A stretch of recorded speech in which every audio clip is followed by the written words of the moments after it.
गांव के बाहर एक पुराना कुआं था जिसे सब मृतकों का कुआं कहते थे।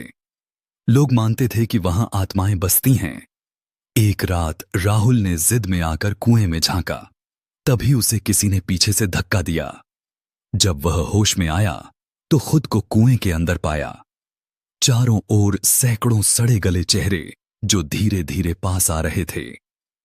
उनकी फुसफुसाहट में एक ही बात थी, अब तू भी हमारे साथ रहेगा। अगली सुबह कुएं में सिर्फ उसकी टोपी मिली। राहुल अब उस कुएं की अंधेरी दुनिया में फंस चुका था। वहां समय रुक चुका था।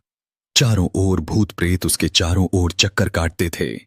उनमें से एक आत्मा बोली, जो जिंदा अंदर आया है उसे एक आत्मा की जगह लेनी होगी। राहुल को समझ आ गया, उसे बचने के लिए किसी और को कुएं में लाना होगा। कुछ दिनों बाद गांव में एक और लड़का लापता हो गया।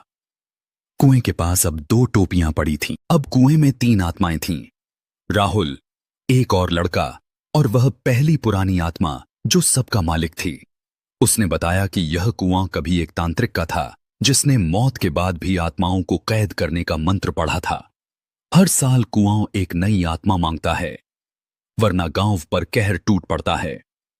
इस बार किसी ने कुएं में न कोई झांका न आया।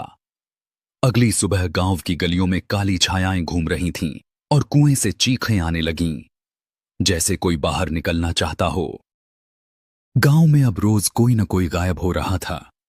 कुएं के पास सिर्फ चप्पलें, टोपी या नाम की पर्चियां मिलतीं। लोग समझ चुके थे, यह कुआं सिर्फ आत्माओं को नहीं, नामों को भी निगलता है। राहुल अब पूरी तरह आत्मा बन चुका था, लेकिन उसकी आंखों में अब भी इंसानियत थी। उसने तांत्रिक की आत्मा से लड़ाई की और कुएं को बंद करने का आखिरी मंत्र जान लिया। लेकिन उसे आजाद होने के लिए किसी और जिंदा इंसान की जगह लेनी थी। राहुल की आत्मा अब तांत्रिक के दिए श्राप को समझ चुकी थी। कुएं की आत्माएं तभी मुक्त हो सकती थीं जब कोई बेनाम इंसान बिना डर के उस कुएं में उतरता और 3 शर्तें पूरी करता। ओ, अपना सच्चा नाम कुएं में पुकारे। 2, बिना डर के आत्माओं से सामना करे। 3, और तांत्रिक की आत्मा की आंखों में आंखें डालकर कहे, मैं तुझसे नहीं डरता। राहुल अब इस इंतजार में है कि कोई बहादुर इंसान आए और उसे और बाकी आत्माओं को मुक्त करे। राहुल की आत्मा अब तांत्रिक के श्राप से पूरी तरह बंध चुकी थी। कुएं में सैकड़ों आत्माएं थीं। सब इंतजार कर रही थीं उस एक इंसान का जो उनका उद्धार कर सके। और फिर एक रात एक अजनबी लड़का कुएं के पास आया। उसने कुछ नहीं कहा, बस धीरे से कुएं में देखा और बोला, मेरा नाम कमेंट में है। कुएं की आत्माएं हंसने लगीं।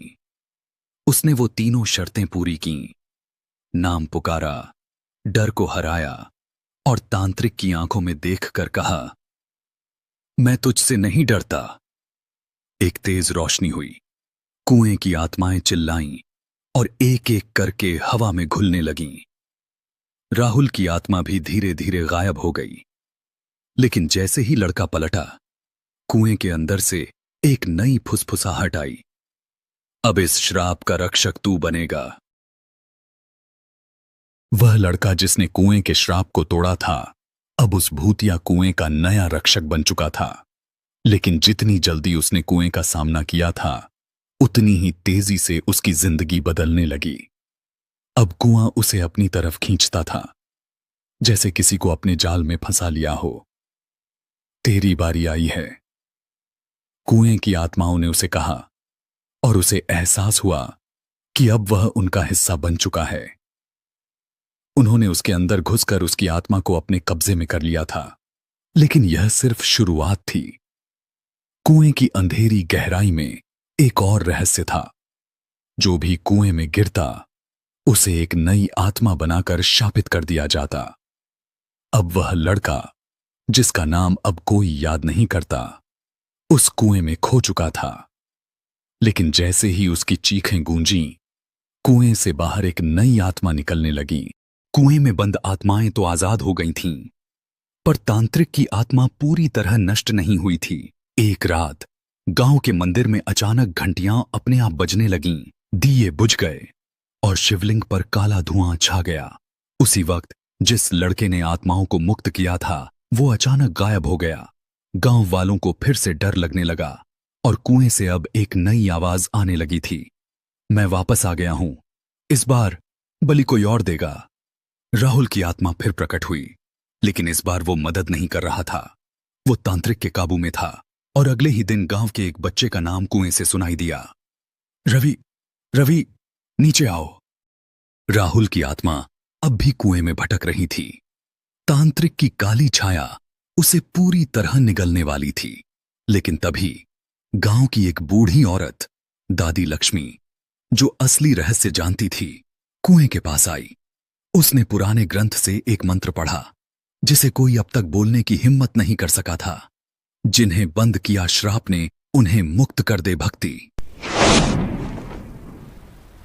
कुएं से अचानक तेज रोशनी निकली।